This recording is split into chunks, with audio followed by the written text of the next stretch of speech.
Today's practice, tomorrow's practice, Thursday's practice, and then they're off for the weekend until Sunday evening. So it gives us a chance to work out a lot of the young players. We had a young players scrimmage at the start of practice, and they'll work another 10 or 12 players or so at the end, and then base fundamentals and start to get in a little bit of Baylor later on. With the young guys, can you see yet kind of some of the benefits that maybe they got from seeing the field last week? Just being out there, and they got a lot of reps in the fall, in two-a-days, fall camp, I should say. And they can get lined up and function. So it gives them a chance to play, allows us to video it, and their coaches be able to coach them. How much do you prepare for the first road game? I mean, this team's played 3 straight at home. Is there anything you can do or work on to simulate the road? Not really. We work with sound all the time, year-round, as you know. We do it all spring, all camp, and I think that's the best way to simulate playing on the road. Maturity is an advantage in playing on the road. Hopefully, we can instill the similarities of playing on the road and home. Basically, it's about 120 of us against 65,000 of them. So there's not a lot of it, but we try to simulate sound and such in practice. When you're entering a bye week like this, how much do you look at the old film to kind of formulate some ideas moving forward for Big 12 action? Last year's games, yeah. Studied all last year's games and obviously this year's games. Same staff, same coordinators, a lot of similarities. So the game is going to look pretty much the same for the most part. If you take those 2 games, the way it's played, they really haven't changed anything they do, and we haven't really changed anything we do for the most part. You'll have another opportunity to see them with Iowa State, but how much does it help that you've seen them in a stressed situation with that game at BYU? I mean, that was tough. Well, it was, and you know what's interesting is their concepts and schemes are the same. I'm fairly certain from an outside looking in, he knows what he believes in all 3 phases, and that's what they're doing. Similarities across the board. After getting to review the Pine Bluff film, anything jump out at you that you maybe didn't see live? Our guys played good. They were focused. We were able to minimize some missed assignments. Our tackling was okay, not great. Still need to tackle better. It's one of the concerns I had. I mentioned before the first game because we didn't scrimmage much, really not at all. So I was concerned about that. We have to work really hard at tackling the next 2 weeks. But overall, pretty much what I saw. Special teams, again, you look back on that. I wanted to ask you, what made the decision on the onside kick? Was it just simply they were penalized and it put you in a plus situation? That's been our concept for years. We just haven't been in that situation. And so unless there's a reason not to, chances are they're not going to get it on the 25 unless somebody catches it on a hop, and they might get it on the 30. If you just kick it, it's going to be on the 25. It's just kind of a risk reward. Coach, what's the status on Brendan Evers? He should be fine. I think he's out here today. They might hold him some this week, but he's doing pretty good. I want clarification. The other day you said that was a squib kick, right? Was it a squib or an onside kick? Squib. Okay. Just want to make sure. Yeah, so it was just a squib kick that just so happened to look like an onside kick because it hit the guy? Well, squib kick's going to be low to the ground. Right. And it just so happened that he took off to run and he got in the line of the path of the ball. Okay. So we weren't trying to intentionally hit the player. It was an accident. Yeah, it worked out great. Yeah.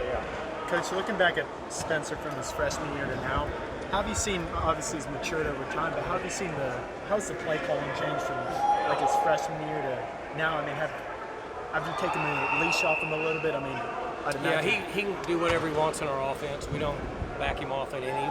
His first 2 years here, we were minimal with some of the plays we called. I mean, we wanted to put him in situations we felt he was comfortable. And he's had a lot of reps, so he's comfortable with pretty much everything in our offense. For Braden Johnson, averaging 100 yards a game, I mean, he's always been fast, but is there anything new that he's added in the toolbox to be different this year? Well, he's mature. He's very appreciative of where he's at. He lost a year, and sometimes when we lose things that we have that we all take for granted, you learn to appreciate it. And I think he feels that way. He's working really, really hard. And his mind, those veteran guys, Tyler Lacey and him and Spencer and Woody and Preston and those mature guys, Cassidy, they're working really hard. And so that really helps him on Saturdays. How beneficial is it? I know you think you'll get Jaden Bray back at some point, maybe fairly soon. We'll see. But with all the receivers clicking the way they are, how much of an advantage is that for your offense to have that many guys that can make big plays? Yeah, I mean, an experienced quarterback and depth at receiver, linemen that can cover guys up, and having a little bit of depth at running back is what fuels this offense. And so last year we played without any depth at wide receiver, and now we have a little depth at wide receiver, so we can attack somewhat differently offensively and not worry so much about the fatigue setting in at the guys that play on the perimeter. Were you pretty sure Stephon Johnson Jr. would do what he did? I mean, he was impressive. I don't know. When they've got to get out there and play. You know how that is, and so we talked about this. When we have players that, no matter what position they are, if they've shown in practice that they're potentially capable of being productive in a game, we got to put them on the field. That's the only way we can find out. So put them out there in a game, let them make mistakes, let them correct them, get back in and play more. And so we like what we saw with him. He seemed to handle the situation fairly well.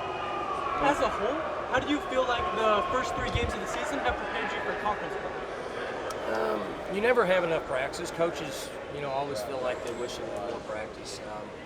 We're still young and immature at spots, and where we're experienced at other spots, they're playing really well. So now we have to, every practice matters for us, and young guys need experience and reps, and try to minimize big plays, be good on special teams, and don't turn the ball over. And are you satisfied with how much growth you've seen in those first 3 games? Yes, from where, if we're evaluating the level of players we have due to maturity and how they're growing and maturing, yes, I am. Both Jake Springfield and Jason Brooks have kind of shared the right tackle spot. Do you think one of them's going to cement themselves as a starter, or just you're going to keep playing them both? We'd like to play multiple guys. It falls in the same category of the wideouts. If we have guys that are showing they're good enough to play in game day, we need to play them and find out and see what those guys can do. Hang on a second. Hey, Justin, tell them they can see their coaches. I'm not going to talk to them today. They can see their coaches, yes. Thank you. Dominic Richardson's number of carries have been kind of up and down through 3 games. Is his workload kind of just determined by the pace of the game? Or? He's going to be a 20 carry a game guy, somewhere in that area. Obviously, that didn't happen in this game based on the way the game went early. 20-ish, somewhere around that area, that's where he'll be. You're talking about the added depth at receiver this year. Has that made it a lot more comfortable for you guys to do things like run 4 wide, run up tempo? Gives us flexibility with personnel groupings, what you're talking about, and gives us way more flexibility in playing fast. So we're fortunate now with a very experienced quarterback and depth out there. The guys run a lot. And last year, we missed that. So we were just limited in some things we can do. Right now, we're fortunate enough that we don't have limitations. Bedlam got pronounced dead again. What's today. that? Bedlam got pronounced dead again today. It's been dead a while, you know? I'd assume by the way you've talked about it that Which really morticianer did this one? Well, the first thing, you know what? I wrote some notes up on that. The first thing is we got to, quit talking about it. I mean, it's over, right? So here's what I'm going to do. I'm going to do this. I'm going to give you guys a chance to challenge me. So I'm going to state facts. And if at any time I say something that is not a fact, you guys can stop me. I think that's fair, right? Isn't that what we want? Okay. OU's officials were in negotiations with the SEC for months and months before anybody in this league or the conference knew about it. No objections? Okay. During those multi-billion-dollar conversations, I wonder if Bedlam was ever brought up at that point instead of the money. Okay? Bedlam is history. We all know that. We've known that because OU chose to follow Texas and the money to the SEC. it's okay. Is that a fact? Okay.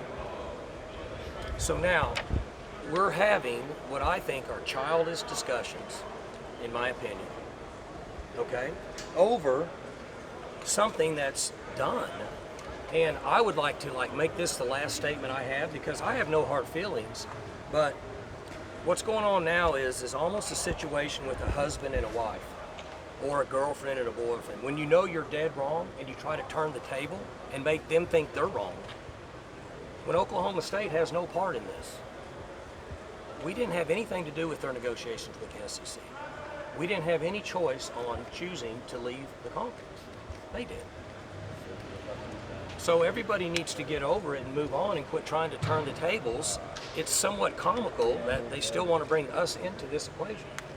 I want somebody here to give me one example of what Oklahoma State had to do with this.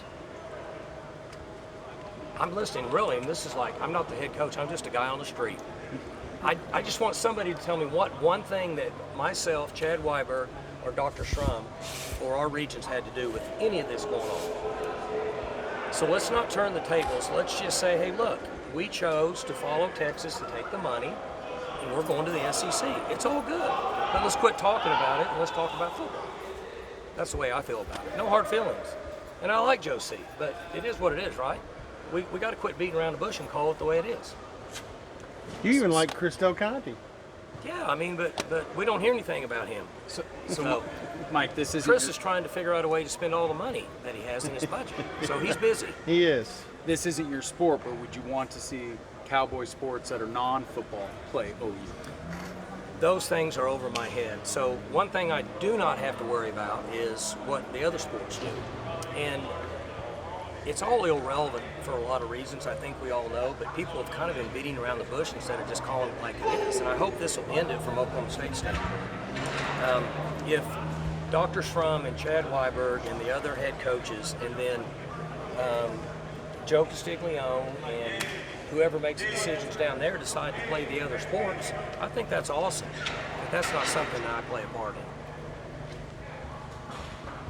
What else? Anything else? But if TV came knocking and said, we'll pay Yeah. you X amount of dollars to get Bedlam going again, I said this in Dallas, and I said it about a month ago. Yes. If certain television networks come in and say, we are willing to do this for that, then administrators are going to make that decision based on money. And that's not a decision I'm involved in.